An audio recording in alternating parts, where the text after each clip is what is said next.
It began with a whisper, a venomous secret slithering through the opulent halls of Elara Vance's gilded cage, a secret that would shatter her world and ignite a fury cold enough to freeze hell itself. Have you ever felt that? That moment when the air crackles, and you just know something is terribly wrong, even before the words hit you? Elara lived a life most only dreamed of, the cherished heiress to the sterling fortune, pregnant with her first child, and married to the devastatingly charismatic Julian Thorne, CEO of Sterling Enterprises. Their sprawling villa, perched above the glittering expanse of Aurelia Bay, was a testament to their seemingly perfect union, a palace of glass and light, filled with whispered promises and shared laughter. Or so she thought. Julian. His name once a melody, now a discordant shriek in the symphony of her existence. He was everything a woman could desire. Handsome, ambitious, with a charm that could disarm nations. He'd swept Elara off her feet, promising a future as bright as the diamonds he often gifted her. But beneath that polished veneer, what darkness lurked? What if the man whose child she carried, the man she'd entrusted with her heart and her legacy, was not her protector, but her executioner? This is the kind of betrayal that doesn't just break your heart, it tries to stop it. Permanently. The illusion began to unravel on a balmy Tuesday evening. 7:43 p.m. She remembered the exact time. Elara, radiant in the late stages of her pregnancy, had returned early from a prenatal wellness session, a small handcrafted bowl of sun-ripened cherries in her hand, eager to surprise Julian with a simple, loving gesture. An evening snack. A moment of connection. How terribly naive. As she padded barefoot through the cool marble corridors of their sprawling villa, a sound drifted from the master suite. Julian's voice. Not the warm, affectionate tone he usually reserved for her, but a low, conspiratorial murmur. Business, perhaps? A late-night deal? But something in that hushed cadence, a sliver of ice in the usually warm timber, made her pause, her blood turning to frost. "Yes, I've handled it," Julian murmured, his voice a low growl like a caged animal about to strike. Elara pressed herself against the ornate doorway, heart hammering against her ribs. "Tonight's the night. She'll never see it coming. A little push is all it takes." A little push. The bowl slipped from Elara's trembling fingers. Cherries, crimson and plump, scattered across the pristine white Italian marble, their dark juice bleeding outwards, staining the perfect surface like tiny accusing wounds. One split open, its pulp exposed, a grotesque mimicry of a life brutally interrupted. Her pulse thundered in her ears, a frantic drumbeat against the sudden, suffocating silence that his words had created. She strained to listen, every nerve ending screaming. Was this real? Could this possibly be real?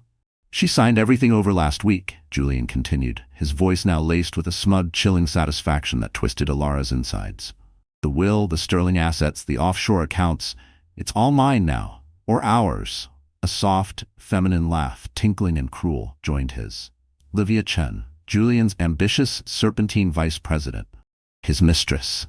The woman who was meant to be her colleague, even a friend. The shattered illusion was complete. Once Elara's indisposed, there won't be anyone left to challenge us. The board will fall in line, her precious legacy will be ours to command. Her heart didn't just break, it atomized. Each beat an echo of disbelief, a hammer blow against the crumbling edifice of her life. This wasn't just about greed, was it? This was a calculated, cold-blooded cruelty, a betrayal so profound it defied comprehension. The man speaking so casually about ending her life, their child's life, was the very man who had vowed to protect her, to cherish her, under a canopy of star-dusted promises. What do you do when the love of your life becomes your would-be murderer? Do you scream? Do you beg? Or do you plan? Elara didn't cry. Not then. The shock was too deep, the horror too vast for mere tears. Instead, a glacial calm descended, an eerie stillness that belied the tempest raging within. She retreated, a shadow flitting through the opulent halls that now felt like a mausoleum of her dead dreams. Her bare feet made no sound on the polished floors as she navigated her way to her private office, a sanctuary her father had designed, a room filled with his wisdom and his love. And there, tucked away in a discreet, unassuming yellow folder, almost forgotten in the whirlwind of her blissful marriage and impending motherhood, lay her salvation. A secret. A contingency. Copies of every document Julian thought had secured his treacherous victory. Documents her late father, a man far more astute than Julian could ever comprehend, had his formidable legal team ensure were complicated, layered with fail-safes, reversible under specific, extreme circumstances. Circumstances like, say, a demonstrable plot against her life. Julian, in his arrogance, hadn't known. He hadn't bothered to look beyond the surface, blinded by his avarice and his contempt for what he perceived as her naivety. He thought she was merely a pawn in his grand game. He was about to find out Elara Vance was playing chess, and she was the damn queen. What hidden clauses, what legal masterstrokes, had her father put in place, knowing, perhaps, that true monsters often wear the most charming masks? If you were in Elara's shoes with the world crashing down, what would be your first move? Would you crumble, or would you find that hidden reserve of strength you never knew you possessed? The cherries stained the marble like a prophecy of the blood that would be spilled, not hers, but theirs. Her world had crumbled, but from the ruins, a phoenix was stirring. What desperate measures would a woman pushed to the absolute limit take to survive, and more importantly, to conquer? How does one simply vanish from a yacht in the dead of night, with her would-be murderers believing their heinous task complete? The echoes of her supposed demise had barely faded when Julian Thorne and Livia Chen began to rewrite Elara Vance's legacy with their own greedy hands. But the ink of their lies was about to be met with an invisible hand, guiding a pen dipped in pure, cold vengeance. To them, she was gone. A tragic headline. A whisper of a woman swallowed by the unforgiving sea. A footnote in the grand narrative of Julian Thorne's ascent. But what they didn't know, what no one could have possibly fathomed, was that Elara was more alive than ever, a phantom orchestrating her return from the watery depths of their treachery. How does one cheat death when it's delivered by the hand of the one you love most? How do you turn the tables when the game is so horrifically rigged against you? For Elara, the answer lay in the cold, hard calculus of survival, and the first crucial move was vanishing. Utterly. The night of the accident at Aurelia Bay Marina was a masterpiece of controlled chaos, a performance worthy of an Oscar. Julian had played his part, the concerned husband, the charming host. Livia, the ever-attentive colleague. Elara, beneath her serene smile and flowing Callista Rain's midnight blue gown, was a tempest of controlled fury. Concealed beneath the expensive silk was not just a life jacket, a simple, almost laughably analog precaution, but a will of iron. Julian knew nothing of the life jacket, a detail Elara had meticulously arranged, just as he knew nothing of the steel core that now resided where her heart once beat so trustingly for him. "To us, Julian," he'd toasted, champagne flutes clinking, his eyes already gleaming with a possessive, predatory light as he helped her aboard the Siren, their magnificent, ridiculously named luxury yacht. "And to our future." The unspoken words hung heavy in the salty air. His future, built upon her ashes. Elara had smiled sweetly, a mask of serene acceptance, though bile churned in her stomach. The crew? Dismissed earlier. Perfect. Just them. Alone. The endless expanse of the ink-black water, mirroring the star-dusted sky, was their chosen stage. "Julian," she'd begun, her voice a soft caress against the rhythmic lapping of waves against the hull. "Do you ever think about how fragile life is? How easily things or people can vanish?"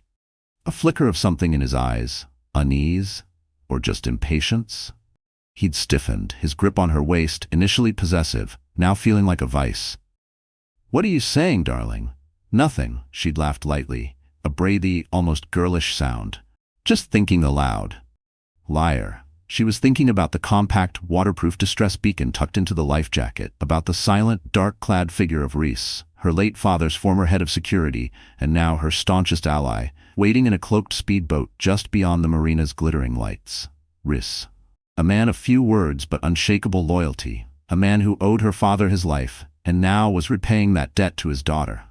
His call to Elara earlier was brief, confirming the rescue team, just him really, was in place.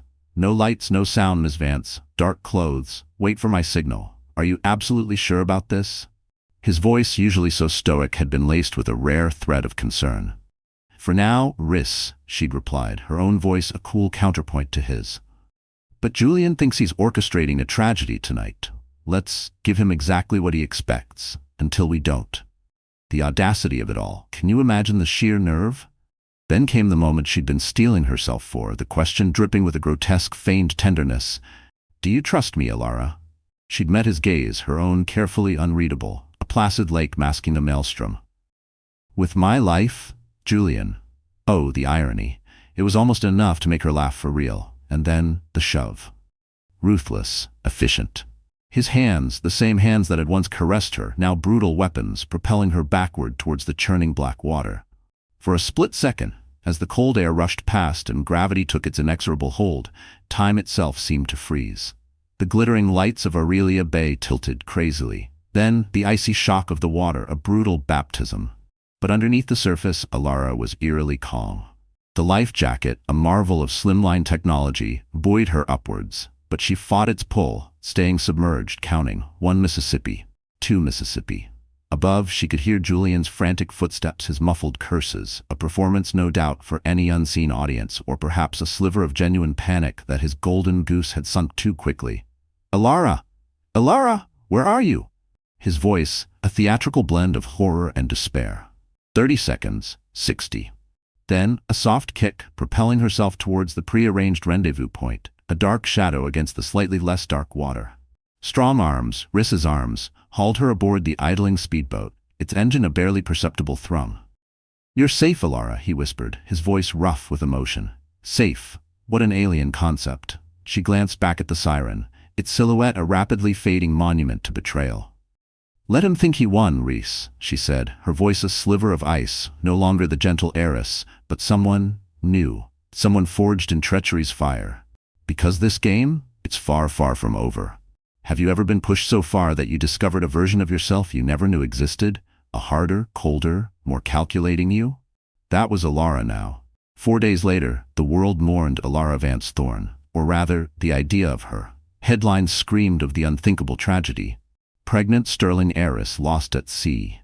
Billionaire widow presumed dead after yacht horror. Julian, ever the consummate actor, played his role impeccably. Sobbing before cameras, his face a mask of unimaginable grief. He organized an elaborate, ostentatious memorial service at the Grand Aurelia Cathedral, a spectacle of sorrow that Elara watched from a secure remote location. Her lips curled in a mirthless smile. Candles flickered in countless vigils. Social media overflowed with saccharine condolences. Sterling Enterprises' corporate flags flew at half-mast. What a circus. And hidden among the genuine mourners and the fawning sycophants, seated in the back row of the cathedral, where shadows clung to the ancient stone like forgotten secrets, sat a woman. Clad entirely in black, her figure slight but poised, every movement deliberate, measured. A heavy veil shrouded her face, an aura of impenetrable mystery. Her gloved hands rested calmly in her lap, fingers interlaced with a practiced elegance. Yet beneath the fine kid leather, her knuckles were white, gripping the handle of a sleek ebony umbrella that leaned against her pew like a silent, waiting sentinel. It was Elara, of course. Watching Julian deliver his tearful, gut-wrenching eulogy from behind mirrored sunglasses that concealed the inferno brewing in her eyes. His voice cracked with expertly feigned emotion, each word dripping with a sorrow so profound it almost felt real. The congregation wept openly. Elara remained unmoved, a statue of cold fury, marveling at his audacity, his sheer unmitigated gall. "He's good," Riss murmured beside her, his tone low, almost lost in the ambient sniffles and sobs. He gestured subtly toward Julian, whose performance was indeed a masterclass in manipulation. "Almost believable." "He's arrogant," Elara corrected, her lips barely moving. Her voice a venomous whisper. "And arrogance, Reese, makes people careless, incredibly careless. And that carelessness? That was going to be their downfall." Julian and Livia. They thought they were safe, they thought they had won. 2 weeks. That's all it took. 2 weeks after her supposed death, while the world was still digesting the tragedy, Livia Chen strutted into the Thorne Sterling mansion, Elara's mansion, like a conquering queen, reclaiming her throne after a long, arduous exile. The grand double doors, carved from ancient oak, swung open at her command, creaking faintly as if in protest of her sacrilegious intrusion. Livia, naturally, paid them no mind. Her stiletto heels, impossibly sharp, clicked a rhythmic, arrogant tattoo against the polished marble floors, the sound echoing through the cavernous, suddenly cold halls. She moved with purposeful, predatory strides, an air of entitlement so palpable it could choke the oxygen from the room. She draped herself in Elara's belongings. Her silk robes, her heirloom jewelry, even her signature ombre de l'aube perfume, which now hung heavy and cloying in the air, a ghostly, corrupted reminder of what had been stolen. Every item Livia touched felt tainted, sullied by her audacious, grasping hands. The household staff, loyal to Elara's memory, seethed silently, their resentment a simmering volcano just below the surface, powerless for now to stop her as she claimed dominion over every inch of the estate that was by right and by blood Elara's. But they weren't the only ones watching. Oh no. Far from it. From her new secluded sanctuary, a state-of-the-art, untraceable mountain estate her father had presciently acquired years ago under a shell corporation, a place so remote it was practically off the grid, Elara observed it all. Surveillance feeds, a web of digital eyes and ears, Reese had expertly woven, flickered across a bank of high-definition screens like malevolent windows into her stolen world. Every laugh, every stolen kiss, every arrogant pronouncement made by Julian and Livia within the walls of her home, or the offices of Sterling Enterprises, was captured, catalogued, analyzed. Each frame, each snippet of conversation fueled her resolve, sharpening the diamond-hard edge of vengeance that had been her constant companion since the night she'd tasted the cold, dark waters of Aurelia Bay. She saw Livia lounging on her favorite chaise lounge in the sunroom, a vintage Roche-Beaubois piece, sipping wine, Elara's vintage wine, from a crystal goblet engraved with the Sterling family crest. "She's brazen," Rhys noted dryly, leaning back in the supple leather chair beside Elara, his gaze fixed on one particularly damning clip. His disapproval was a quiet hum in the otherwise silent command center. "She's stupid," Elara countered without hesitation, her own gaze never wavering from the screen. Her voice was calm, almost detached, but with an undercurrent of something lethal. "They both are. They believe they've already won. They think the game is over." A small, predatory smile touched her lips. Let them celebrate, for now. Her words were clipped, laced with a venomous promise that made even the stoic Rhys feel a slight chill. He didn't need to ask who the "they" referred to. Julian Thorne's name lingered, unspoken, between them, a shared understanding of the intricate, deadly web they were about to unravel. This wasn't just about reclaiming what was hers. The money, the company, the houses. This was about dismantling, piece by painstaking piece, the fragile, glittering facades of those who believed themselves untouchable. It was about justice, cold and precise. And as she watched Livia carelessly twirl a strand of pearls that had once belonged to Elara's grandmother, a gift on her wedding day, she allowed herself that small, predatory smile again. Patience, she reminded herself, her fingers drumming softly on the cool metal of the console. Revenge, true revenge, is a dish best savored, slowly. Very slowly. They danced on her grave, unaware that the ghost they'd created was watching their every move, every stolen jewel, every smug smile. But how does one fight an enemy who believes you're dead? What subtle moves could Elara make from the shadows to remind them that some secrets refuse to stay buried, and some women refuse to stay broken? While Julian Thorne and Livia Chen were haunted by whispers and shadows, Elara Vance knew that psychological torment alone wouldn't dismantle their ill-gotten empire. No, she needed a key, a lever from within the very walls Julian now controlled at Sterling Enterprises. A photograph here, a cryptic note there, crumbs of terror scattered in their path. Elara wasn't just watching anymore. She was playing, turning their stolen paradise into a gilded cage of their own making, each seemingly harmless message a subtle, deliberate tightening of the noose. Can you even imagine the level of cold calculation that requires? To transform from a grieving widow-to-be into a puppeteer, pulling invisible strings of paranoia? The first real shot across the bow came not with a bang, but with a simple, unassuming package. Livia, draped in Elara's favorite cashmere robe, the Nerve, was lounging in the living room of the Thorne Sterling mansion, idly flipping through avant-garde design catalogs, already mentally redecorating Elara's legacy into her own vulgar vision.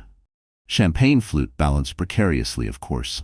When the doorbell chimed, she barely glanced up, assuming it was yet another delivery of some exorbitant trinket she'd ordered on Julian's rapidly expanding credit line. Or perhaps flowers from some sycophantic admirer eager to curry favor with the new mistress of the Sterling domain. A liveried staff member, one of the few remaining from Elara's time, his face an impassive mask hiding seething contempt, appeared moments later. He carried a small, plain brown paper parcel.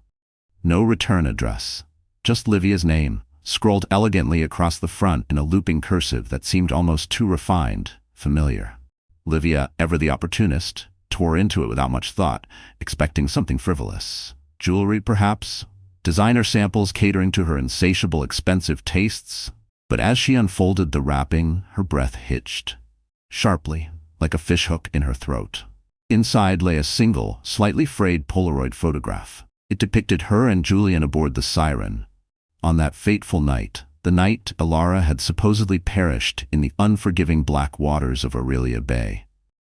They were laughing in the image, their faces illuminated by the soft romantic glow of the yacht's string lights, champagne glasses raised in a triumphant, silent toast, completely oblivious to the hidden camera that had captured their callous betrayal.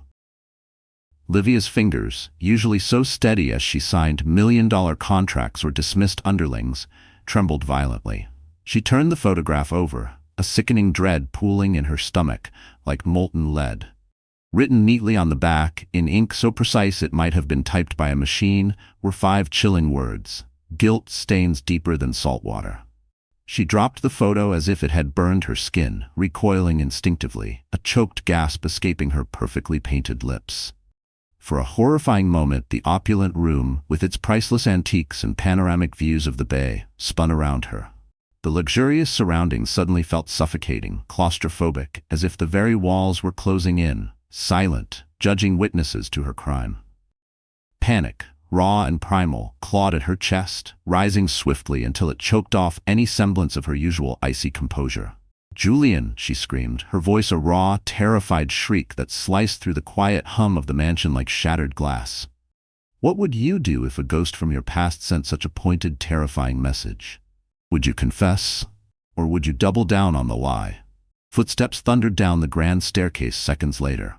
Julian appeared in the doorway, his bespoke silk shirt half-buttoned, his usually handsome face etched with a mixture of concern and irritation at having his evening activities interrupted.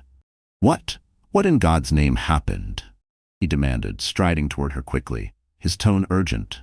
She shoved the Polaroid toward him, her hand shaking so badly the photograph fluttered like a captured moth before landing, face up, on the antique coffee table between them. Julian froze. His expression morphed from confusion to outright alarm, then to a dark, dangerous fury as he stared at the image. His jaw clenched so tightly, a muscle pulsed in his cheek. He picked it up gingerly, turning it over to read the cryptic, damning message. This wasn't taken by anyone we know," Livia stammered, tears of pure terror now welling in her eyes, threatening to ruin her meticulously applied makeup. "Who could have done this? Who knows about that night?" Julian didn't answer immediately. His mind, usually so quick, so devious, was racing, trying to piece together how anyone could have witnessed their actions aboard the Siren, let alone documented them with such horrifying precision. His gaze darted to the massive floor-to-ceiling windows, the inky shadows beyond the pristine glass, suddenly seeming darker, heavier, as though unseen eyes were watching their every move, cataloging their every fear. The sheer weight of the situation, the terrifying personal nature of this threat, settled over them like a thick, choking fog. Livia sank onto the plush velvet couch, clutching her arms around herself as though trying to ward off the icy chill that was creeping up her spine, a chill that had nothing to do with the mansion's perfect climate control. "We're being watched," she whispered hoarsely, her voice barely audible above the frantic pounding of her own heart. Julian remained silent, his thoughts spiraling into a chaotic vortex of what-ifs and hows. He realized, with a dawning, sickening certainty, that the implications of this photograph weren't just threatening. They were deeply, intimately personal. Whoever sent this wasn't merely reminding them of their guilt. They were taunting them, daring them to acknowledge the ugly truth they thought they'd successfully buried beneath layers of expensive lies and feigned grief. And as the two of them sat there, enveloped in a suffocating miasma of fear and uncertainty, Neither dared to speak the name that hung unspoken between them, a spectral presence in the dimly lit, opulent room. Elara. Julian snatched the photo from Livia's trembling hand, his jaw tightening like a vice. Under the dim, atmospheric light of the Murano glass chandelier, the image was unsettlingly clear, capturing not just their faces, but the careless, triumphant joy etched across them. A stark, damning contrast to the gravity of what they had done that night. His fingers, almost unconsciously, traced the frayed edges, searching for anything tangible. A stray fingerprint, a microscopic fiber, some clue to its origin. But there was nothing. Just a silent, surgical warning, delivered with a precision that suggested whoever sent it knew exactly how deep their guilt ran and intended to make damn sure they never, ever forgot it. "Livia, it's a threat," he said finally, his voice low and clipped, though the tremor in his hands and the hunted look in his eyes betrayed an unease that no amount of bravado could mask. Then, a beat later, almost too quickly, "It's a joke," he snapped, his tone sharp enough to cut glass, attempting to convince himself as much as her. "Just some sick, twisted prank meant to rattle us. Someone who's jealous, maybe." But even as he spoke, his gaze darted towards the windows again, scanning the impenetrable darkness beyond the panes for any sign of movement, any hint of being watched.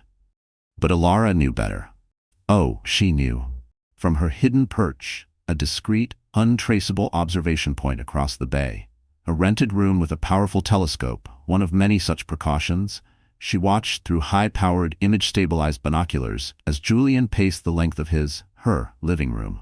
His agitation was palpable, even from that distance. She observed him toss the incriminating Polaroid into the roaring fireplace without a moment's hesitation, striking a match with a flourish and watching the flames lick hungrily at its edges until the image of their smiling, treacherous faces curled and blackened into ash. He actually believed fire could erase his sins, cleanse him of the evidence. How quaint. Elara understood something fundamental about guilt, something Julian, in his arrogance, had yet to learn. It wasn't something you could burn away. Ashes might scatter on the wind, but the truth? The truth lingered, stubborn and unyielding, waiting patiently for the right moment to rise like smoke and choke the very air from the lungs of those who believed themselves untouchable. The psychological warfare didn't stop there. It couldn't. This wasn't just about a single photograph. It was about a sustained campaign of unsettling terror. Anonymous messages would appear on their phones, untraceable, of course. Sometimes it would be a single word, "Remember?" Other times, a line from a poem Elara and Julian had once cherished, a secret shared in the bloom of their now rotted love. One particularly effective message sent directly to Julian's private encrypted device during a high-stakes Sterling Enterprises board meeting contained a grainy, zoomed-in image of him and Livia in a compromising position in his office, with a simple caption, "The walls have eyes, Julian, and ears." How did Elara get that photo? That was a secret she and Riss would take to their graves.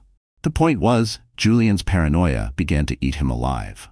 He started suspecting everyone, his staff, his board members, even Livia.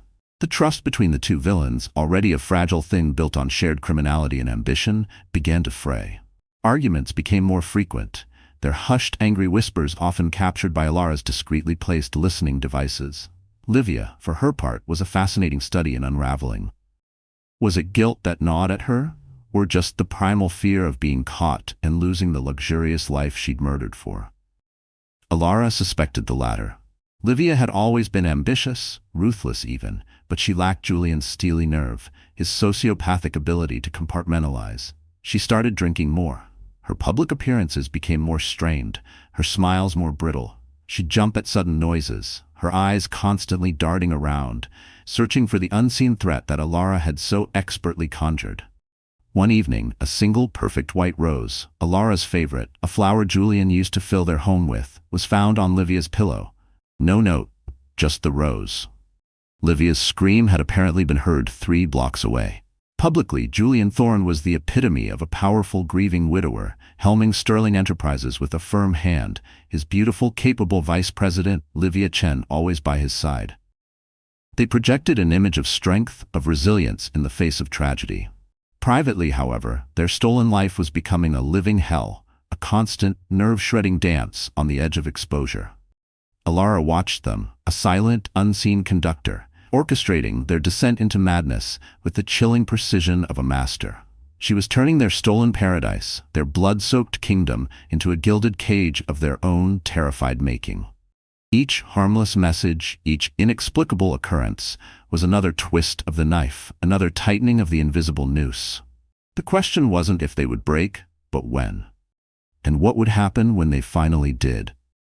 They were jumpy, irritable, sleeping with one eye open, but still, they clung to their stolen empire, their blood-money throne. Elara had them dancing like marionettes, their strings pulled by a ghost they couldn't see, couldn't prove, but could most definitely feel. But could she sustain this war of nerves alone? Or would she need an ally on the inside, someone within the hallowed, corrupt halls of Sterling Enterprises who remembered the true meaning of loyalty in a world seemingly populated only by vipers and sharks? With an ally now secured within Sterling Enterprises and the antagonists, Julian Thorne and Livia Chen, increasingly rattled by her psychological warfare, the time was ripe for Elara Vance to unearth the legal blunder, the fatal miscalculation, that would prove to be Julian's ultimate Achilles heel. The whispers of her haunting presence were about to become a deafening roar, shaking the very foundations of their stolen kingdom. In the cold, calculating world of corporate power, loyalty is often seen as a quaint, forgotten relic. But is it really? Or can it be a silent, potent force, biding its time? Deep within Sterling Enterprises' imposing glass and steel headquarters, in the hushed sanctity of the executive boardroom, a pair of watchful, discerning eyes had seen far too much. And a conscience, perhaps long dormant but never extinguished, began to stir, pricked by the stench of corruption and the blatant injustice of Elara's supposed demise. Enter Mr. Alistair Finch. A man of quiet dignity and unimpeachable integrity, Alistair was a senior board member at Sterling Enterprises, the contemporary and trusted confidant of Elara's late father, the formidable Arthur Sterling. He was old school, a relic of a bygone era where a man's word was his bond and honor was more than just a 7-letter word. He'd watched Julian Thorne's meteoric rise with a growing, gnawing unease. Julian was slick, undeniably charismatic, but Alistair had always sensed a certain hollowness beneath the polished charm, a ruthlessness that bordered on the predatory. And Livia Chen? Alistair found her ambition almost reptilian, her sycophantic devotion to Julian transparently self-serving. Have you ever met someone like that? Someone whose smile never quite reaches their eyes? That was Julian and Livia, in Alistair's considered opinion. The speed with which Julian had seized control of Sterling Enterprises following Elara's tragic accident had been unseemly, to say the least. The way Livia flitted about the Sterling mansion, redecorating and playing Lady of the Manor while Elara's memory was still so raw, had been nothing short of grotesque. There was something profoundly off about the entire charade, a nagging suspicion that had burrowed deep under Alistair Finch's skin, like a persistent, irritating splinter. He hadn't trusted how seamlessly Julian had stepped into Elara's shoes, nor how Livia strutted around the opulent Thorne Sterling estate as though she owned it, her laughter echoing just a little too brightly in halls still heavy with presumed grief. It just didn't sit right. Not at all. So Alistair watched, and he listened. He was a man of immense patience, a master of the subtle art of boardroom observation.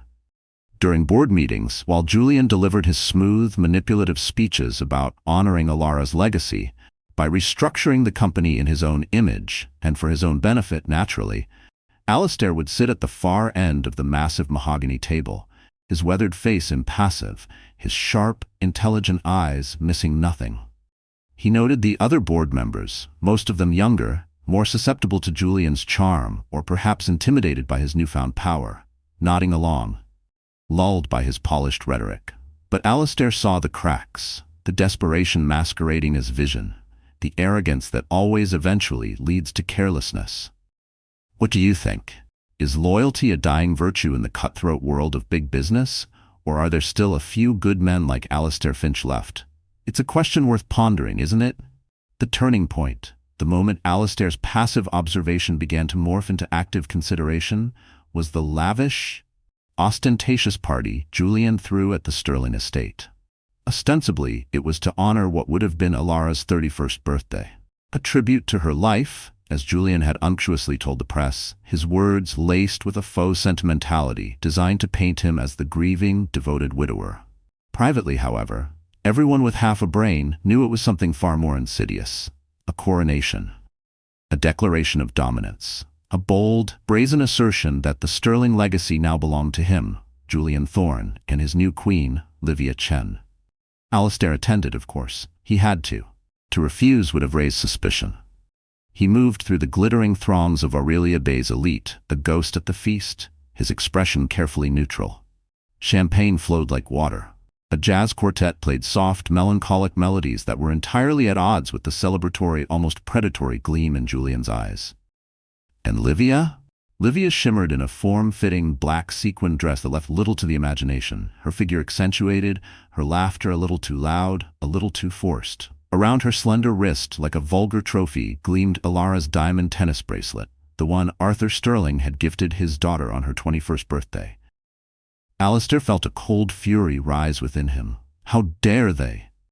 He watched Julian and Livia pose for the cameras, their arms draped possessively around each other, basking in the adoration of those who either didn't know the truth or, perhaps worse, chose to ignore it. Their laughter rang out sharply against the backdrop of strained politeness, oblivious to the disgust simmering among the loyal Sterling staff who had served Elara for years and now watched, helpless and heartbroken, as their beloved former mistress's memory was so callously desecrated. It was at that party, amidst the clinking of champagne flutes and the murmur of insincere condolences, that Alistair Finch noticed Livia's sudden pallor, the way her practiced smile faltered for a split second after she discreetly read a small, elegant card handed to her by an anonymous server. He saw the flicker of sheer terror in her eyes before she quickly composed herself. Something was amiss. The air crackled with an unspoken tension. Later that afternoon, long after the last of the sycophantic guests had departed, Alistair, feigning an interest in reviewing some quarterly reports, lingered behind in the now silent, cavernous offices of Sterling Enterprises. Once he was certain he was alone, he slipped into an adjacent, rarely used office, the dust motes dancing in the late afternoon sunbeams, slanting through the blinds. He closed the door softly, his heart pounding a little faster than usual. He pulled out his secure, encrypted satellite phone, a relic from his own earlier, more adventurous days in international finance, and dialed a number he hadn't used in years. A number he'd memorized and kept locked away for a contingency he'd hoped would never arise. A number that connected to a ghost. How did he know who to contact? What was the secret signal, the long-forgotten protocol that allowed him to reach Elara Vance, a woman the world believed to be dead? That, my friends, is a secret rooted deep in the loyalty and foresight of Arthur Sterling. Before his death, Arthur, ever the pragmatist, ever the protector of his only child, had established a series of clandestine communication channels, fail-safes, known only to a handful of his most trusted confidants. Alistair Finch chief among them. A specific, untraceable email address, a sequence of seemingly innocuous coded phrases to be used in voicemail messages, a particular brand of single malt whiskey to be ordered at a specific obscure bar in downtown Aurelia Bay, which would trigger a discreet meeting. Arthur had anticipated that his immense wealth, his sprawling empire, might one day place his beloved Elara in harm's way. He just hadn't anticipated that the Viper would be welcomed into her own bed. "She's alive, isn't she?" Alistair whispered into the receiver, his voice hoarse with a mixture of disbelief and dawning, incredible hope. The silence on the other end was brief, but charged with an electric tension. "Yes, Alistair, I am." Elara's voice, unmistakably hers, steady, unwavering, carrying the weight of a certainty that only someone who had stared into the abyss and walked away could possibly possess. Her tone left no room for doubt.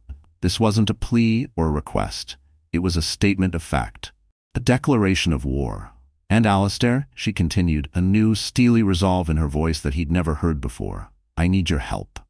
Alistair Finch exhaled slowly, his breath shaky as decades of loyalty to the Sterling name, to Arthur's memory, and to the young woman he'd watched grow up, surged within him. It mingled with an almost overwhelming sense of relief, quickly followed by a fierce, righteous trepidation. For months, he'd wondered if Julian Thorne's ascent was legitimate, if Elara's disappearance was truly the tragic accident the world had been led to believe. Now, hearing her voice, the same calm, intelligent authority that had earned his profound respect years ago, he felt a flicker of hope ignite alongside a burning determination to help set things right, to restore the rightful queen to her throne. "Whatever you need, Elara," he said firmly, his own voice steadying as resolve replaced uncertainty, the old warrior spirit stirring within him. "Whatever it takes, just say the word." The alliance was forged. A ghost and a veteran of the corporate battlefield, united against a common enemy. Julian Thorne had no idea what was about to hit him. Do you believe that old loyalties can still hold power in a modern world obsessed with an instant gratification and fleeting allegiances? Alistair Finch certainly did, and Elara Vance was counting on it. The chessboard was set, and Elara finally had a powerful, unexpected ally, a kingmaker, moving silently within the enemy's camp. But as the glitter and charade of Julian's self-congratulatory party faded into the annals of Aurelia Bay's sordid social history, a far more tangible, far more damning piece of evidence was about to surface. A forgotten document, a legal serpent coiled in the dusty archives of sterling family trusts, holding the key to Julian Thorne's spectacular and richly deserved downfall. What ancient legal safeguard, what brilliantly conceived contractual trap laid by her father was about to be sprung? The chessboard was set, and Elara Vance finally had a powerful, unexpected ally, a kingmaker, moving silently within the enemy's camp, right inside Sterling Enterprises. But as the glitter and charade of Julian Thorne's self-congratulatory party, a grotesque mockery of Elara's memory, faded into the annals of Aurelia Bay's sordid social history, a far more tangible, far more damning piece of evidence was about to surface. Think about it. He thought he was untouchable, a king crowned in his stolen castle, armored by Elara's supposed death. But Julian, in his breathtaking arrogance, had made one fatal error, underestimating not just the woman he'd tried to extinguish, but the unbreakable ironclad chains of her father's meticulously crafted legacy, a legacy etched in indelible ink and irrevocably sealed by the full force of corporate law. You just know this is going to be good, right? If you think the Polaroid was a shocker, buckle up, because what's coming next will blow your mind. Hidden away in her father's old study, a room untouched since his passing, its rich mahogany shelves lined with leather-bound legal tomes and dusty, forgotten ledgers, Elara, with Reese by her side and Alistair Finch, now a vital conduit of information from within Sterling Enterprises, began to meticulously dissect every single legal and financial transaction Julian had authorized since her death. This wasn't just about revenge anymore, not entirely. It was about justice. Cold, hard, irrefutable justice.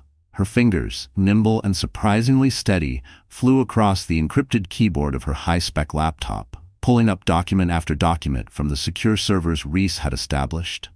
Bank records detailing a labyrinth of suspicious transfers. Corporate emails outlining audacious plans that skated dangerously close to ethical and legal boundaries. And then, the jackpot. Offshore accounts, cleverly disguised under layers of shell companies, a financial sleight of hand designed to siphon Sterling assets into Julian's personal coffers. His hubris, once a subtle, insidious undercurrent, had clearly grown into a tidal wave of recklessness. Drunk on power, emboldened by the illusion of his own invincibility and Elara's permanent absence, he had become sloppy. How many powerful men have been brought down by that same deadly cocktail of arrogance and greed? It's a tale as old as time, isn't it? He'd begun routing substantial funds to personal accounts, repositioning valuable assets to consolidate his control. And, this was almost laughable in its brazenness, even installing Livia Chen as a highly paid strategic consultant on the Sterling Enterprises payroll, siphoning off a ludicrous salary for her companionship. It was more than enough. More than Elara needed to dismantle everything he had so audaciously built on her presumed grave. But simply dismantling wasn't enough. Not for Elara. Not anymore. This was about reclaiming what was rightfully hers, her birthright, and ensuring that no one could ever threaten her or her legacy again. She leaned back in her father's worn leather chair, the scent of old books, and his favorite pipe tobacco a comforting, strengthening presence. Her gaze was fixed on the screen as lines of code, financial data, and damning legal jargon scrolled past. For a fleeting moment, she allowed herself to imagine the look on Julian's face when the foundation he thought was solid granite crumbled beneath him like sun-baked sand. When the empire he believed he owned, the one he'd killed for, turned out to be nothing more than an elaborate house of cards, waiting for one precisely aimed gust of wind to collapse it all. "Reese," she said, her voice a low, steady hum in the quiet of the study, "what's the update with the estate lawyers? The ones Mr. Finch recommended?" Reese, who had been leaning casually against a towering bookshelf, his arms crossed, straightened slightly. "They're still combing through your father's primary trust, Elara. It's intricate. Your father didn't exactly leave things in neat little boxes. He was a brilliant man, but he loved complexity, especially when it came to protecting his assets, and you. And the provisional control Julian has over the sterling assets?" Elara pressed, her eyes still scanning a particularly damning wire transfer to a numbered account in the Cayman Islands. "Strictly temporary, pending the final probate and the official board vote on permanent CEO status," Reese confirmed. "Once the full audit wraps up, and Alistair is ensuring that audit is thorough, the board votes. If you don't resurface before then." "He gets it all," Elara finished for him, her voice devoid of emotion.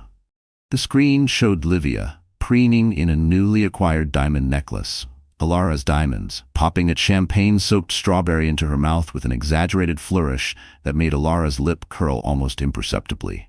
"He gets it all," Rhys admitted, his voice flat. The silence that followed stretched, heavy with implications neither of them needed to vocalize.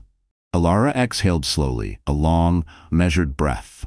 Her shoulders, which had been tensed for weeks, relaxed infinitesimally as she leaned back further in her chair, her expression unreadable. "Then we'd better make sure he doesn't get the chance, hadn't we?"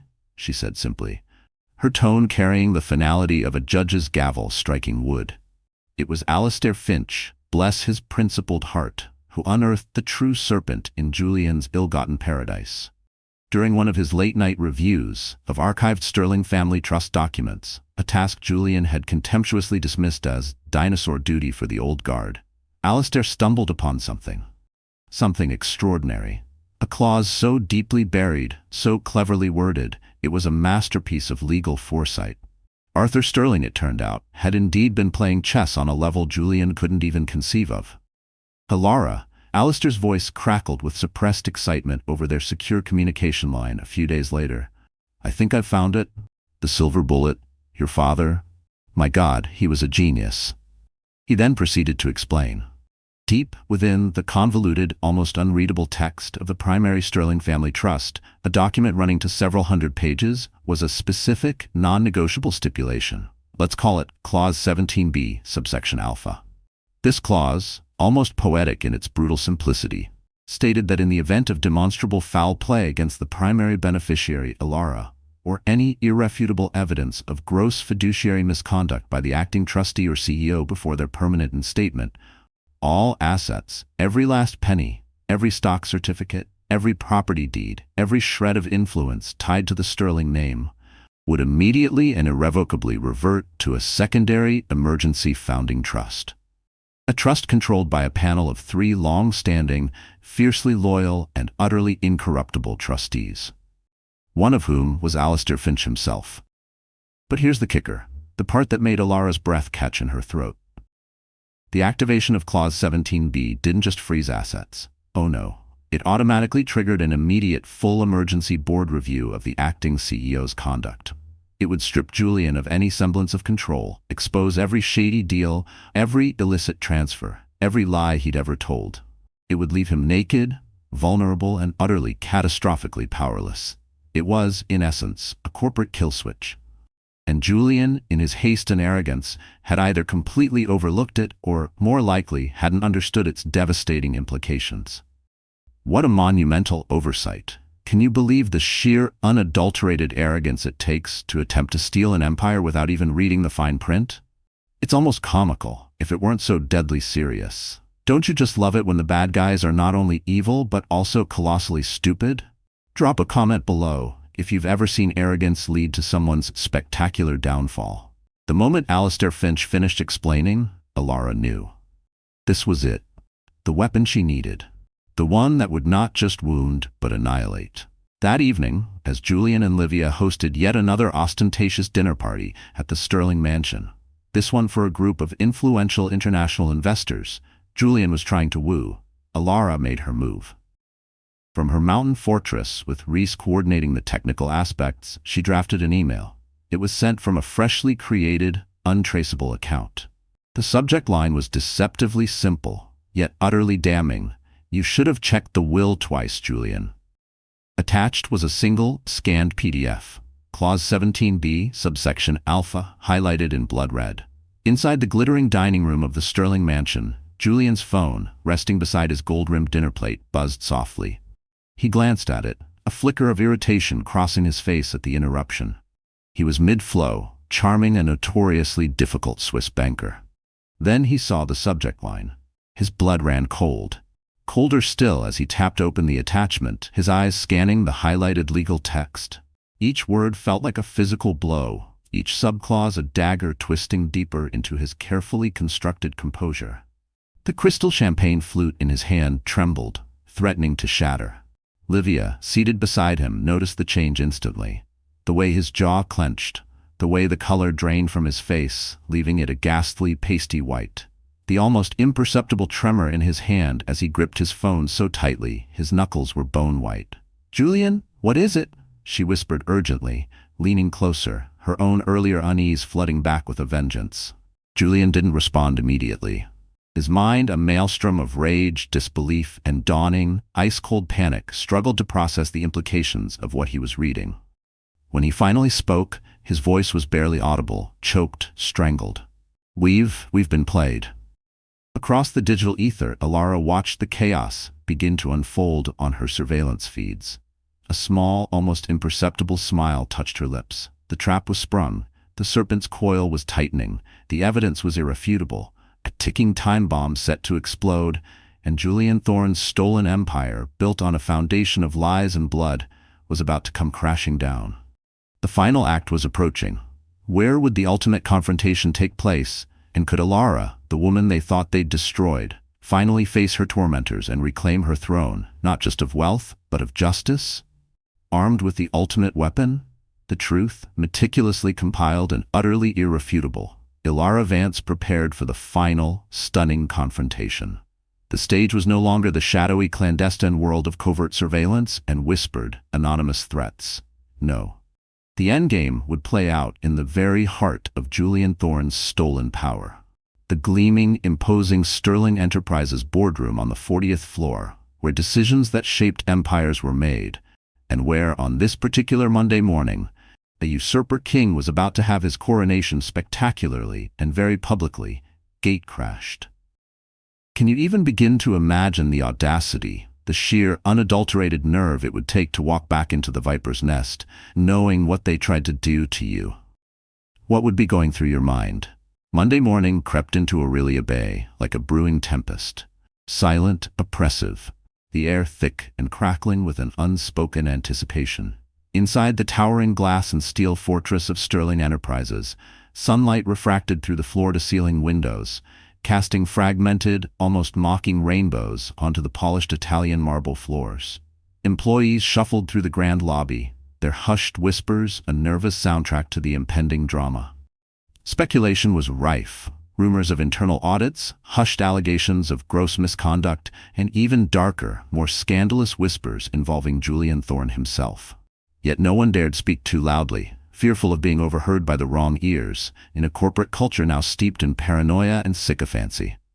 It's always the way, isn't it, when a tyrant rules? Fear becomes the currency. Julian arrived early, naturally. He strode into the building with a forced, almost theatrical confidence, his tailored Brioni suit immaculate, his posture ramrod straight, a king surveying his domain. He nodded curtly at passing colleagues, offering tight-lipped, insincere smiles that utterly failed to mask the deep-seated tension etched into the lines around his eyes, the almost imperceptible tremor in his usually steady hands. He hadn't slept in days, haunted by Elara's taunts, by Alistair Finch's probing questions, and by the damning contents of that anonymous email. Livia Chen, a vision in crimson power silk that did little to hide her own simmering anxiety, trailed in his wake, her Christian Louboutin heels clicking a sharp staccato rhythm against the marble, as though announcing their presence, their rightful presence, to anyone within earshot. She clutched her Hermes Birkin bag, probably one of Elara's. So tightly her knuckles were white, betraying the fear gnawing beneath her polished, predatory exterior. Together, they made their way to the executive suite, where Julian disappeared into his, formerly Elara's father's, office, while Livia lingered outside, pacing nervously like a caged panther, waiting for something or someone to appear. Oh, the delicious irony. If you knew a storm was about to break, would you face it head-on? Or would you be looking for the nearest exit like Livia probably was? Be honest. Meanwhile, across town, in the serene, secure anonymity of her temporary penthouse apartment, another of her father's discreet holdings, Elara prepared for the day ahead with meticulous, almost ritualistic care. She dressed in a sleek, custom-made Armani black pantsuit that exuded both understated elegance and an undeniable aura of authority. Her dark hair was swept back into a severe but chic chignon, every strand perfectly in place, framing a face that was pale but resolute, her emerald eyes gleaming with an almost incandescent determination. She adjusted the simple, elegant silver cufflinks engraved with the Sterling family crest, a subtle, defiant nod to the legacy she intended to reclaim. Beneath the perfectly tailored blazer, the gentle curve of her pregnancy was now visibly apparent, a silent, powerful testament to life's resilience, a poignant detail Julian hadn't anticipated and certainly couldn't ignore. Rhys, ever present, ever watchful, stood by the window, his arms crossed, studying her reflection in the glass. "Ready, Elara?" he asked simply, his voice neutral but laced with a quiet, protective concern that warmed her. She turned to face him, her expression calm, almost serene but with an undercurrent of forged steel.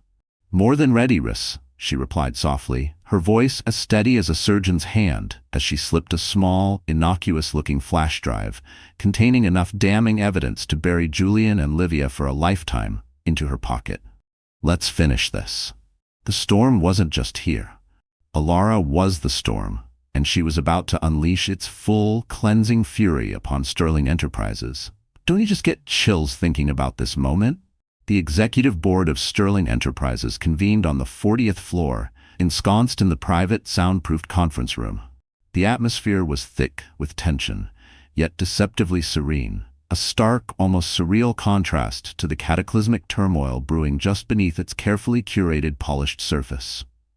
Outside, the sprawling Aurelia Bay skyline stretched endlessly into the horizon, its towering skyscrapers and bustling, sun-drenched streets utterly indifferent to the lives about to be irrevocably altered by what transpired behind those closed, imposing doors.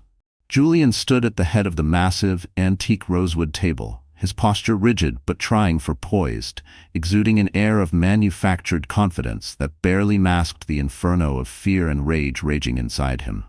His fingers, Elara noted on the live feed, Rhys was patching through to a tablet in the car, fussed with his cufflinks with a meticulous, almost obsessive precision.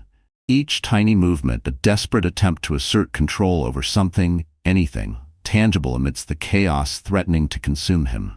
His voice, when he began to speak, was smooth, almost hypnotic, a carefully rehearsed performance honed over years of practice, designed to charm, to persuade, to disarm even the most skeptical listener. If you didn't know better, if you hadn't seen the faint, almost invisible tremor in his hands, or the dark, bruised circles under his eyes, you'd never guess he was a man on the absolute brink. "Gentlemen," he began, his gaze sweeping the room, pausing with a courteous, deferential nod toward Dame Harriet Thornton, the new name for Harriet Bell, the company's formidable general counsel and a senior trustee, and Dame Harriet, under our leadership, he corrected himself, a subtle, oily nod towards Livia, who sat near him, attempting a supportive smile that looked more like a grimace. "Sterling Enterprises has weathered unimaginable turmoil and profound uncertainty. Now is not the time for upheaval. It is the moment to move forward, with strength, with clarity, with a unified vision for the future." His words, so full of self-importance and utter deceit, hung in the air, heavy with implication, as though daring anyone to challenge the false narrative he had so painstakingly, so treacherously constructed. A polite, almost hesitant smattering of applause followed, the sound muted, almost apologetic, reverberating faintly against the walls lined with dark mahogany paneling and adorned with tasteful, ridiculously expensive abstract art. It was just enough to fill the silence, but not nearly enough to dispel the palpable unease that clung to the room like a shroud. Alistair Finch, seated at the opposite end of the table, exchanged a weighted, almost imperceptible glance with Dame Harriet. She remained silent, her expression a masterclass in judicial neutrality, but there was a flicker of something in her sharp, intelligent gaze, a subtle intensity that hinted at the explosive knowledge she now carried and the pivotal role she was about to play. She leaned back slightly in her high-backed leather chair, her manicured fingers steepled thoughtfully as she studied Julian with an almost clinical detachment, weighing his every word, his every gesture, his every carefully constructed lie. Julian, sensing the intense scrutiny, shifted imperceptibly, his ingratiating smile faltering just for a nanosecond before snapping back into place like a well-oiled, utterly false mechanism. "I asked this board," Julian declared, his voice now carrying an air of finality, as though the decision had already been made, the outcome preordained, and all that remained was a mere formality, to confirm my appointment as Chief Executive Officer of Sterling Enterprises. Immediately, as my late beloved wife Elara, whose vision guides us still, would undoubtedly have wanted. The words, so blasphemous, so utterly twisted, hung in the air like a poised gavel, heavy with manipulation and breathtaking hypocrisy. He glanced around the room, trying to meet the eyes of each board member individually, desperately willing them to believe the elaborate lie he had woven.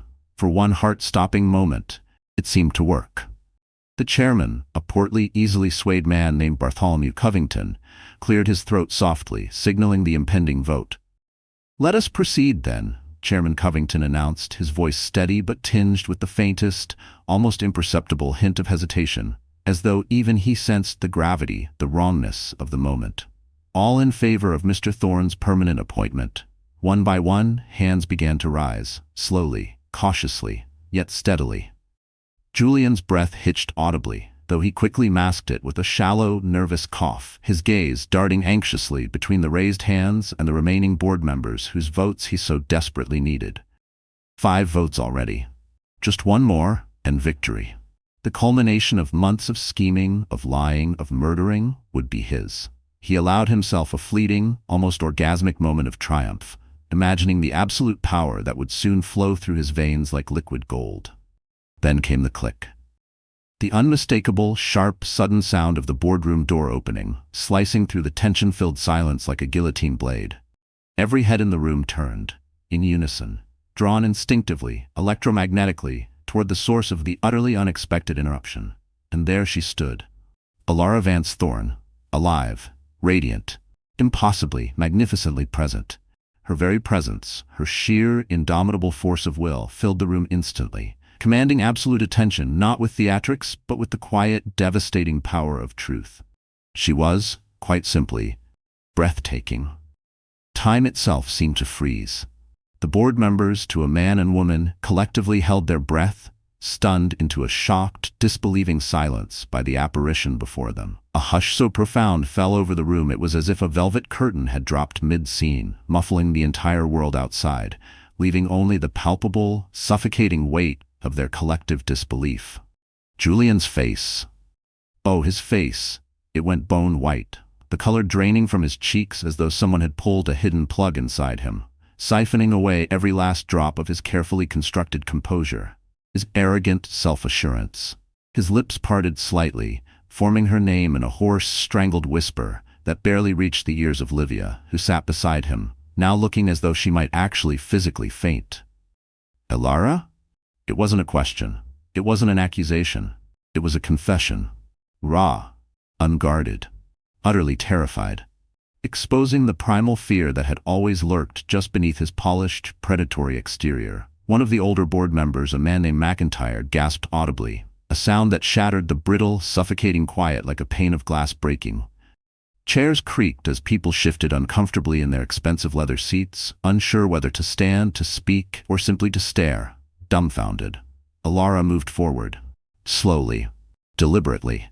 Her heels, elegant but practical Manolos, clicked softly, almost menacingly, against the polished marble floor with each measured step, a rhythm as steady and unyielding as the iron resolve etched into her beautiful, determined features. She paused just inside the doorway, allowing the full, cataclysmic weight of her entrance, her resurrection, to settle fully upon the stunned occupants of the room before she spoke. When she finally did, her voice was calm, meticulously measured, and laced with a quiet, almost regal authority, a stark, chilling contrast to the silent chaos swirling within the room. "Good morning, gentlemen," she began, her tone polite yet firm, carrying the same innate professionalism, the same effortless command she had always embodied during her tragically brief time at Sterling Enterprises. She offered a small, deliberate nod, acknowledging the board members as equals, while simultaneously undeniably asserting her absolute dominance. Her gaze swept across their stunned faces, lingering for a fraction of a second longer on Alistair Finch, who gave her the slightest, almost imperceptible nod of acknowledgement and support. Then her eyes found Julian and Livia. Pinning them with a look so potent, so filled with cold, righteous fury, they both visibly flinched. "I do apologize for interrupting," she continued, her lips curving into the faintest trace of a smile devoid of all warmth, yet brimming with an unshakable, terrifying purpose. "But I believe you are about to hand over my company." The words landed like a thunderclap, reverberating through the suddenly silent boardroom, leaving absolutely no room for misinterpretation, no possibility of misunderstanding. This wasn't a plea. This wasn't a request. This was a declaration, a reckoning, delivered with the surgical precision of someone who knew exactly what belonged to her and who had come, against all odds, to reclaim it. The king had fallen, his paper crown dissolving in the harsh, unforgiving light of truth. But what of the other players in this deadly, high-stakes game? What fate awaited Livia Chen, the woman who had stood by and watched, an eager accomplice to his treachery? And what new, uncertain dawn awaited Elara Vance Thorne and the vast, vulnerable empire she had so fiercely, so miraculously reclaimed from the ashes of betrayal? The king had fallen, his paper crown dissolving in the harsh, unforgiving light of truth. His reign of terror at Sterling Enterprises decisively, spectacularly ended right there in the boardroom. Justice, it seemed, had been served, swift and undeniable. But what of the other players in this deadly, high-stakes game of betrayal and reclamation? What fate awaited Livia Chen, the woman who had stood by Julian Thorne's side, an eager and willing accomplice to his treachery? And perhaps more importantly, what new, uncertain dawn awaited Elara Vance Thorne, now not just a survivor, but the undisputed queen of her reclaimed empire, and the soon-to-be mother of the Sterling heir Julian had so callously tried to extinguish? The fall of a tyrant is one thing. Erasing his shadow, and the shadows of those who enabled him, is another entirely. For Elara, true victory wasn't just about punishment, not just about seeing Julian led away in handcuffs. It was about purification. And some stains, she knew with a chilling certainty, had to be scrubbed away completely, leaving no trace, no whisper of their corrupting influence. Later that day, a day that would forever be etched in the annals of corporate legend and Aurelia Bay gossip, Elara returned to the magnificent Sterling family estate, her rightful home. Rhys was there, of course, his usually stoic face softened by a rare, almost paternal smile. Her mother, Catherine Sterling, a woman of immense grace and quiet strength, who had been Elara's rock throughout the clandestine months of planning, was also there, her eyes brimming with tears of relief and pride. A handful of fiercely loyal household staff, the ones who had endured Livia's reign with gritted teeth and silent prayers for Elara's return, greeted her with an outpouring of genuine emotion. The atmosphere was subdued, yet charged with an almost electric sense of triumph, of a world, finally, blessedly set right. Yet amidst the quiet celebration, Elara's expression remained solemn, her gaze distant, focused. This incredible, almost unbelievable victory was sweet, yes, but the war wasn't entirely over. "Not yet. There's one loose end left," she said, her voice calm but infused with an unyielding resolve as she strode into her father's beloved, wood-paneled study, Julian's former command center, soon to be cleansed and reclaimed. "Livia," Catherine Sterling interjected, her brow furrowed with concern. "Darling, let the authorities handle her. She's powerless now without Julian. She'll face justice surely." Elara turned, her emerald eyes, so like her father's, glinting with a newfound hardness, a pragmatism forged in the fires of betrayal. "Mother, she was never powerless. She was the enabler, the whisper in his ear, the shadow behind his ambition, fueling his greed, validating his cruelty. She reveled in it." Elara paused, the memory of Livia draped in her stolen jewels, her stolen life, flashing before her eyes. "I don't want her punished by the courts, dragged through a messy, black public trial that will only prolong the circus. I want her gone, erased, a non-entity, as if she never existed in my world." Some might call it ruthless. Elara called it closure, a necessary sanitation. Don't you think there are times when the legal system, for all its merits, just doesn't offer the kind of definitive, clean-slate justice one craves? What would you have done with Livia? Let me know in the comments. I'm genuinely curious. Without another word, Elara picked up the antique Bakelite telephone on her father's massive oak desk, a direct, untappable line, and dialed a private, secure number. Reese, ever discreet, simply nodded. He understood. This wasn't about vengeance anymore. This was about legacy, and protecting it, at all costs. That evening, as the Aurelia Bay sunset painted the sky in hues of bruised purple and blood orange, Livia Chen arrived back at the Sterling mansion, alone. The chauffeur Julian usually sent for her was, unsurprisingly, otherwise engaged, likely being interrogated by federal agents. She'd taken a cab, the indignity of it already a bitter pill. The staff, who had once greeted her with forced, icy civility, now regarded her with open, undisguised contempt. Their eyes followed her as she ascended the grand, sweeping staircase, her stiletto heels, the very same ones that had clicked so arrogantly across those marble floors just weeks before, now sounding a hesitant, almost funereal rhythm. She was hoping, perhaps, to salvage what little she could. Jewels, designer clothes, perhaps some incriminating documents she'd stashed away before her entire, carefully constructed world collapsed entirely. Poor Livia. Did she really think it would be that easy? But when she entered the master suite, the opulent chambers she had so brazenly claimed as her own, she froze. Her breath caught in her throat, a strangled gasp. The vast, sun-drenched room, once filled with Elara's exquisite taste and Livia's vulgar additions, was now barren. Stripped, no priceless antiques. No fret linens on the massive four-poster bed. No walk-in closets overflowing with haute couture dresses and an obscene collection of designer shoes. No jewel-encrusted trinkets scattered across the vanity. Everything, every trace of her occupancy, every stolen luxury had been meticulously, almost surgically, removed, folded, boxed, vanished. On the center of the vast, empty expanse of the Aubusson carpet, where the bed once stood, lay a single, stark white, heavy vellum card. On it, in the same elegant, looping cursive that had adorned the parcel with the Polaroid, were three chillingly simple words: leave. Now, go. No cameras this time, no dramatic pronouncements, just go. The final, dismissive banishment. Livia spun around, her heart hammering, a wild, terrified animal trapped in her chest, only to find Reese standing silently in the doorway, his imposing figure flanked by two equally impassive, grim-faced security guards, men whose loyalty was clearly and exclusively to Elara Vance Thorne. His expression was unreadable, his eyes like chips of obsidian. "Your vehicle is waiting outside, Miss Chen," he said, his voice even, devoid of all emotion, yet carrying an undeniable weight of finality. "You have precisely 10 minutes to vacate the premises. I suggest you use them wisely." You can't do this," Livia shrieked, her voice trembling, cracking with a mixture of rage and pure, unadulterated terror. "I lived here. I was with Julian." Her carefully constructed facade of icy sophistication was crumbling, revealing the grasping, desperate creature beneath. Reese's lips curled into the faintest, almost imperceptible sneer. "You were with a man who attempted to murder his pregnant wife for power and money, Miss Chen, a man who is currently residing in a federal detention center, contemplating a future that involves neither silk sheets nor champagne." He took a step into the room, his presence utterly commanding. "This house, this estate, everything you see and everything you no longer see belongs to Elara Vance Thorne. And now, Miss Chen, it is time for you to leave." Each word was a precisely placed hammer blow. Livia's lips quivered, her eyes darting around the empty room like a trapped animal, searching for an escape route that simply didn't exist. She's not even pressing charges against me?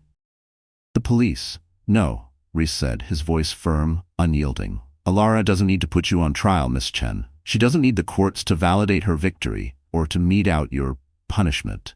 He paused, letting the full weight of his next words sink in. She's already won, and you are simply irrelevant, a footnote, erased. This, Elara knew, was a fate far worse than prison for a woman like Livia Chen, a woman whose entire existence was predicated on being seen, on being admired, on wielding borrowed power. To be rendered irrelevant? That was the ultimate, crushing defeat. It's a chilling kind of justice, isn't it? Some might argue it's too lenient. Others might say it's perfectly, poetically, psychologically devastating. What's your take? As Livia Chen's borrowed limousine, a final, contemptuous courtesy arranged by Reese, rolled slowly down the long, winding driveway of the Sterling estate, she glanced back one last time. The magnificent mansion, her castle of dreams, loomed behind her, silent and grand, its windows dark and unforgiving in every room she had once so arrogantly occupied. She had spent years scheming, manipulating, helping Julian Thorne dismantle Elara Vance's life, piece by treacherous piece. And now? Now she was the one left with absolutely nothing, less than nothing. She was a ghost, banished to the oblivion of her own making. 3 months later, the world had watched, transfixed, as Julian Thorne's spectacular downfall unfolded in lurid, sensational headlines. Sterling CEO arrested in shocking yacht murder plot. Heiress Elara Vance returns from the dead to reclaim billion-dollar empire. Pregnant billionaire outsmarts husband and mistress in ruthless betrayal twist. The media frenzy had been relentless. A feeding frenzy of speculation, condemnation, and grudging admiration for Elara's resilience and cunning. Julian Thorne, after a swift and brutal trial where Elara's meticulously gathered evidence left no room for doubt, was sentenced to 18 years in a maximum security federal penitentiary without the possibility of parole. Attempted murder, aggravated fraud, conspiracy. The list went on. His empire of lies had crumbled to dust. Investors in Sterling Enterprises had initially fled in panic, sending the company's stock plummeting. But under Elara's calm, decisive, and newly reinstated leadership, confidence was quickly restored. The stock soared. She had reclaimed her rightful role as CEO with the same quiet poise, the same steely determination, and the same brilliant business acumen that had once defined her father's legendary reign. Yet, behind the stunning corporate resurgence, behind the triumphant headlines and the fawning business profiles, lay something deeper, something profoundly personal. Elara Vance Thorne had rebuilt herself, not out of a thirst for vengeance, though that had certainly been a powerful motivator, but out of an unshakable, awe-inspiring resilience. Inside the grand boardroom of Sterling Enterprises, the very room where her resurrection had played out, Elara addressed her executive team, her board of directors, now significantly purged of Julian's sycophants and thoroughly vetted by Alistair Finch, and her senior employees for the first time since her official return. Gone was the deferential, perhaps overly trusting young woman who had once allowed Julian Thorne to overshadow her. In her place stood a leader, sharp, composed, focused, and utterly, undeniably unyielding. The subtle curve of her pregnancy was more pronounced now, a quiet symbol of hope, of continuity, of the future she had fought so fiercely to protect.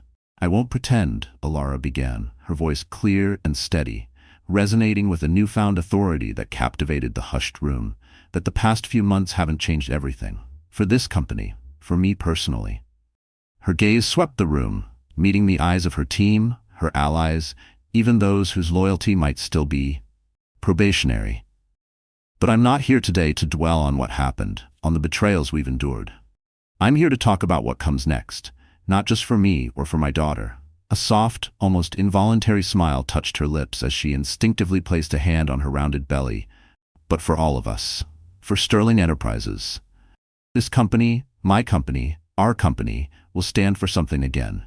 Integrity, strength, innovation, and above all else, survival. Because if there's one thing I've learned, one truth that has been seared into my very soul, it is this." She leaned forward slightly, her emerald eyes, so like her father's, blazing with an intense, unshakable conviction. People may try to steal your crown. They may try to usurp your throne. They may even try to extinguish your very life. But they can't ever truly wear that crown. They can't ever truly own that throne if they never, ever earned it. The room erupted in a thunderous, sustained applause. Alistair Finch, seated in the front row, gave her a proud, almost tearful nod. Dame Harriet Thornton wiped a discreet tear from her eye. Rhys, standing unobtrusively at the back of the room, allowed himself a rare, genuine smile. Elara Vance Thorne smiled back, a genuine, radiant, confident smile. She wasn't just back, she was stronger, wiser, and more determined than ever to protect her legacy and the future of the child who represented its continuation. The empire was hers again, rebuilt on a foundation of truth, resilience, and an unbreakable will. The world watched, captivated by the heiress who had literally returned from the dead. But beyond the sensational headlines and the impressive boardroom victories, what did this incredible hard-won triumph truly mean for Elara Vance Thorne, the woman, the soon-to-be mother? What final, profound lesson did she carry forward from the smoldering ashes of betrayal and the crucible of her ordeal? The storms had passed, the battles won, the betrayers brought to their knees. In the quiet, dignified strength of her reclaimed life, Elara Vance Thorne found a peace that transcended mere vengeance, a serenity born from the crucible of unimaginable loss and the forging of an unbreakable will. Some say revenge is a dish best served cold. Elara had served it with the precision of a master surgeon and the undeniable finality of a queen ascending her rightful throne. But what she truly discovered in the smoldering ashes of her old life wasn't just the bitter satisfaction of retribution, but something far more profound, far more precious. Herself. Her true self, unbroken, empowered, utterly, magnificently transformed. Her journey had been a descent into the darkest abyss of human treachery, a horrifying masterclass in betrayal. From a cherished pregnant wife, cocooned in what she believed was a love story for the ages, to a hunted woman presumed dead, fighting for her very survival and the future of her unborn child. And then, the ascent. The meticulous planning, the calculated risks, the forging of new, unexpected alliances, the slow, deliberate, and ultimately devastating dismantling of Julian Thorne and Livia Chen's empire of lies. It was a saga that had captivated Aurelia Bay, then the nation, then the world. But for Elara, it was so much more than a sensational headline. It was a rebirth. Think about it. How many of us, faced with such catastrophic betrayal, would have simply crumbled? How many would have succumbed to despair, to the crushing weight of grief and injustice? And who could blame them? But Elara Vance Thorne, heiress to the sterling legacy, a name synonymous with innovation, integrity, and an indomitable spirit, was cut from a different cloth. Her father, the legendary Arthur Sterling, had instilled in her not just a keen business acumen, but a profound understanding of human nature, its capacity for both great good and, as she had so devastatingly learned, for unimaginable evil. He had also, it turned out, armed her with the legal foresight to protect herself and her legacy, even from beyond the grave. That intricate web of trusts and clauses, the fail-safes Julian had so arrogantly dismissed, had been Arthur's final gift to his daughter, a testament to his enduring love and his uncanny ability to see the vipers lurking in the most charming gardens. The symbolism was not lost on Elara. 3 months after that fateful boardroom showdown, 3 months after Julian's conviction for attempted murder, fraud, and a litany of other corporate crimes had been sealed, and Livia Chen had vanished into a well-deserved, Elara-orchestrated oblivion, she found herself standing at the sun-drenched Aurelia Bay Harbor, the very place where her nightmare had begun. The wind, fresh and salty, whipped through her dark, elegantly styled hair, and sunlight danced across the turquoise waves like scattered diamonds. But this time she wasn't boarding the Siren as a trusting, naive victim, her heart full of love and her belly full of promise. No. This time she was stepping onto her newly rechristened yacht, the Phoenix, as a survivor, a warrior, a queen. Placing a protective hand on her now beautifully rounded belly, she felt the strong, insistent kick of her daughter. Her daughter, a miracle, strong, healthy, alive. A constant, precious reminder that she had fought not just for herself, not just for her company, but for her child, for the sterling legacy, for the very future Julian had so callously, so cruelly tried to steal. The world had watched with bated breath as Julian Thorne's downfall unfolded in dramatic, screaming headlines. CEO from hell arrested in shocking yacht murder plot. Sterling heiress returns from the dead to reclaim billion-dollar empire. Pregnant billionaire badass outsmarts greedy husband and conniving mistress in ruthless betrayal twist. Okay, maybe that last one was a bit much, even for the tabloids, but you get the picture. Investors had initially fled Sterling Enterprises, naturally, sending the stock into a temporary, albeit terrifying, nosedive. But under Elara's steady hand, her clear vision, and her undeniable competence, qualities inherited directly from her father, confidence had been swiftly and decisively restored. The stock hadn't just recovered, it had soared to unprecedented heights. She had reclaimed her role as CEO with the same quiet poise, the same sharp intellect, and the same unwavering determination that had once defined Arthur Sterling's legendary reign.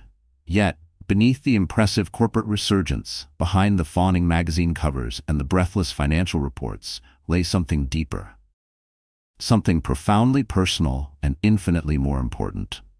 Elara Vance Thorne had rebuilt herself, not from a place of seething vengeance, though, let's be honest, that had been a powerful initial motivator, and who could blame her?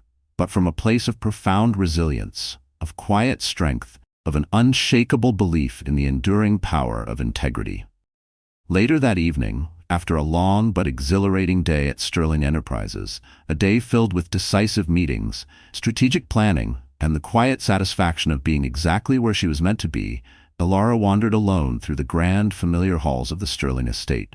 The twilight, soft and golden, bathed everything in a gentle, forgiving glow. She passed Julian's old study, now locked, his expensive, ill-gotten belongings boxed up and unceremoniously stored away in some forgotten warehouse, awaiting eventual, and probably very public, auction for charity.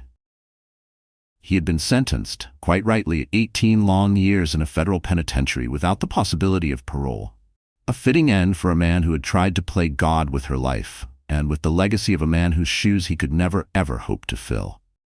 Livia Chen vanished, completely, as if she'd never existed. And Elara had risen. Like the mythical bird for which her yacht was now named, she had risen from the ashes of betrayal, stronger, wiser, and more fiercely protective of what was hers than ever before. She found herself, as she often did these days, drawn to the nursery, the room she had been preparing upstairs, in the sunniest wing of the mansion. Soft, buttery yellows and gentle creams now adorned the walls, replacing the garish, Livia-chosen monstrosities that had briefly defiled the space. Whimsical, hand-painted murals of playful woodland creatures frolicked across one wall. Plush, ridiculously soft toys lined the built-in bookshelves. And in the center of the room, bathed in the warm, inviting glow of a dimmed crystal chandelier, sat the antique, lovingly restored Sterling family bassinet, draped in delicate, hand-embroidered linens. Beside it, a comfortable, well-worn rocking chair, the same one her own mother, Catherine, had used to rock Elara to sleep all those years ago. Sinking into the familiar comfort of the rocker, Elara placed a hand on her belly, a soft, contented sigh escaping her lips. Her daughter. Her future. Her reason. "I thought I lost everything," she whispered to her unborn child, her voice thick with emotion, the memory of that cold, dark water, of Julian's murderous betrayal, still a faint, chilling echo in the recesses of her mind. "I really, truly thought it was all over." She closed her eyes for a moment, allowing the peaceful silence of the nursery, the tangible promise of new life to envelop her. "But I was wrong, little one," she continued, her voice now stronger, imbued with a profound, hard-won wisdom. "So incredibly wrong. Losing everything, it turns out that's exactly how I found myself, my true self, the woman I was always meant to be." And with that, Elara Vance Thorne, once betrayed, once broken, once a ghost haunting the edges of her own life, slowly opened her eyes and smiled, a genuine, radiant, deeply peaceful smile. The storm had passed, the shadows had receded, the crown, untarnished and unbroken, was finally and forever where it belonged. May her story, this incredible saga of resilience and reclamation, be a powerful, enduring reminder to every single one of us. Even in the face of unimaginable betrayal, even when the darkness seems all-consuming, the human spirit can not only endure, but it can rise. Stronger, wiser, more radiant than before. So let me ask you this, as you reflect on Elara's unbelievable journey. What battles, big or small, are you fighting in your own life right now? And more importantly, what unbreakable, undiscovered strength lies dormant within you, just waiting for its moment, waiting to be unleashed upon the world? Think about it. And then, go out there and claim your crown. You've earned it.